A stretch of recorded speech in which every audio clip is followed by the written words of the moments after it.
Le Mans Ultimate recently got its June update, which wrapped up its 2024 season content. But what is next for the sim? Well, they've outlined some very exciting details that I'm going to share with you today. And first of all is version 1.0, which actually has a release date, and it is very soon. It's been in early access on PC Steam since the 20th of February 2024, and it will be arriving in its full version 1.0 release date on July 22nd, with 2 free 2025 cars. One of them you'll be able to guess because it was teased during the June update, which is the Aston Martin Valkyrie LMH, and we're also going to be getting the Mercedes AMG LM GT3. Again, I'm going to reiterate, these are 2 free cars. You don't have to pay for them. They're not part of any pack, so everyone will get them. They're also going to have polish and performance upgrades as well as part of this update, and they're also going to include all the 2025 official liveries in the update at no extra cost. So if you have an interest in Le Mans Ultimate and you want to get it before the price gets bumped up, because I imagine it will post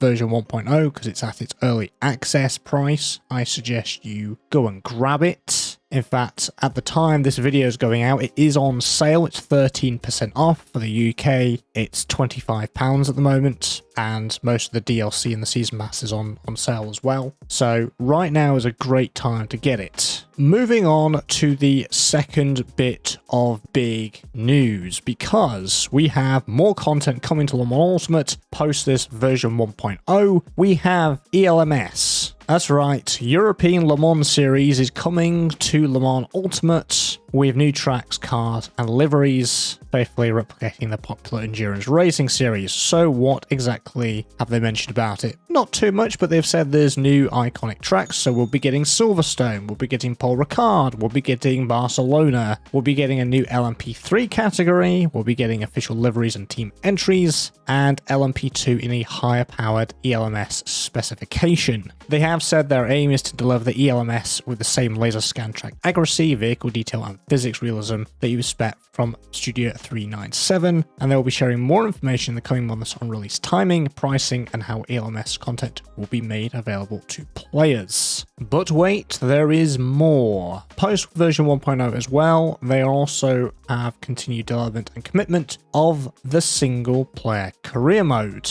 and this is currently in early production, and this is what they've said about it. This immersive new mode will let players step into the shoes of an endurance driver, take on team roles, climb the ranks, and experience career impacting choices based on race results. Driver swaps will also play a key role. They're aiming to release career mode in Q1 2026, and they'll be sharing more details in the months ahead. They also teased it with 2 menu screenshots, which I'll show on screen at the moment, and I'll share my thoughts on this, because when someone says career mode in a racing game now, I was more thinking on the lines it's going to be quite simple. It might be even just a championship single player. But no, by these couple of screenshots, we're getting a Project Cars 2 style career mode, which is exactly what I want. This is looking quite good. The fact that we've got team principal feedback based on your performance, there's messages, there's your own driver profile, we can see there's reputation on there, there's an account balance, there's things to do with insurance and sponsorship, and it's week by week. So we can see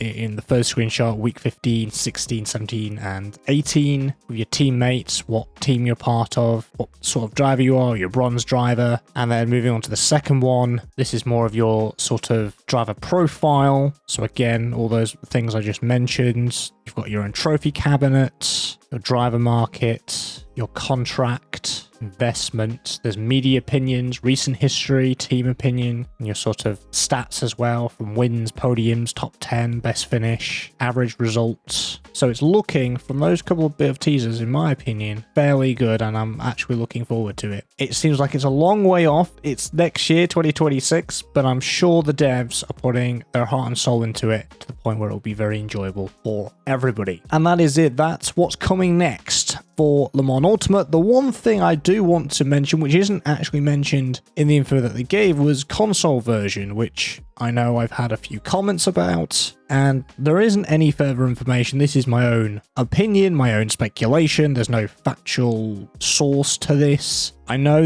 think they mentioned it right at the start before Le Mans Ultimate launched last year, and they said it was on the cards. I believe they do have a console build, but usually when it comes to early access games, this is the time that they tend to say, yeah, we're working on it, or it's going to release. They get to version 1.0 and then they can focus on a console version, because then the vast majority of feedback has been given by the community to the point where it is now a version 1.0 state, which I can agree with. It's a complete contrast to the very first build that we experienced in February in 2024 versus now. It's such a different game. Again, that's speculation, but I'm expecting console to maybe be in the next year. I'd like to know what your thoughts on all this is. Let me know in the comments below. I know I made a first look video on Le Mans Ultimate on the week that it launched. Would you like another one come post July 22nd? Let me know as well. If you enjoyed this video, found it helpful and informative, and like to see more content like this one, make sure you are subscribed. If you're new here, I cover the latest racing and simulation news and updates, so if that interests you, stick around, and I'll see you in the next one. Take care.